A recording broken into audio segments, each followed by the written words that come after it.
Kal Kadosh. Tzaorayim Tovim. Bekiim Bahalacha 4, day 78. Siman Kafchet 28. Long wheat.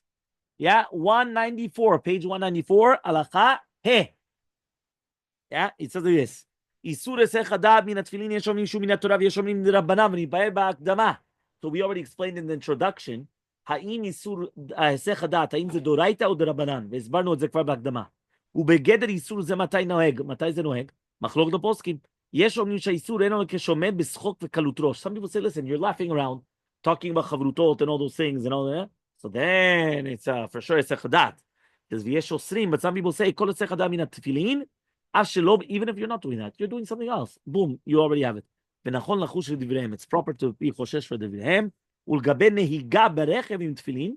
What about when you're driving? So he said, look in the hara.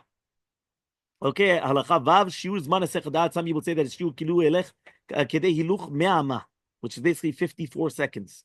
And some people say it's שיעור מהלך ד' אמות, which is basically 2 or 3 seconds. So there's a question, what does it mean now, הסך הדעת? ממש 2-3 seconds or 50-something seconds? So let's see the footnotes. 211. Rabbi Yonah's opinion. Rabbi Yonah comes and he says, and he compared the Talmudic halacha forbidding a sechada from tefillin into the halacha permitting one to take a nap while wearing tefillin. That as long as he covers himself with a shawl, so if he comes and he falls asleep with the tefillin, he's obviously not conscious of what he's wearing. So he says to resolve the contradiction, Rabbi Yonah condemns the prohibition of sechada applies only if the person is in mamash like doing schok v'kalut rosh. זאת אומרת, סתם, בן אדם שם את הראש שלו למטה, הוא לא עושה משהו רע. אבל אם הוא עושה צחוק וקלות ראש, זה לא טוב. אז הוא עובר על היסח הדעת. So he says, if someone remains aware of it, that Hashem's present there, so then as long as he's doing something else, it's fine. Okay, the thesis is also brought down in the Rosh, the Baturim, the Ritva, and that's what they said. Shagat Aryeh, he comes and he says like this. He demonstrated that a number of Rishonim disagreed with Rabbi Yonah. The Rambam, for example, rules that if someone is in pain or in a bewildering situation, he's exempt from the mitzvah of wearing tefillin. Since for him, he's for sure going to have a sechadat. Imagine a person mamash hu b'tzar. Tashomea hu b'tzar gadol. He's patur from tefillin. He says this obviously does not go with Rabbi Yonah's thesis. He says apparently according to the Rambam, one becomes guilty of a sechadat just because he's not aware of tefillin. Doesn't matter whether he's not doing schok v'kalut rosh. Takshov hu achshav atzuv. So every single time he keeps on thinking about the stocks that just went down and he just lost a lot of money. What are you taking pictures now? Yeah, and all these things. You understand? So he comes and he says, yeah, the Ramban, right, ruled that when people, right, it's closed. Yeah, he says, right, that if people are going to be moved to a eulogy, they're exempt from the mitzvah of tefillin because, again, they're going to have a sechadah. They're not paying attention to what they're doing.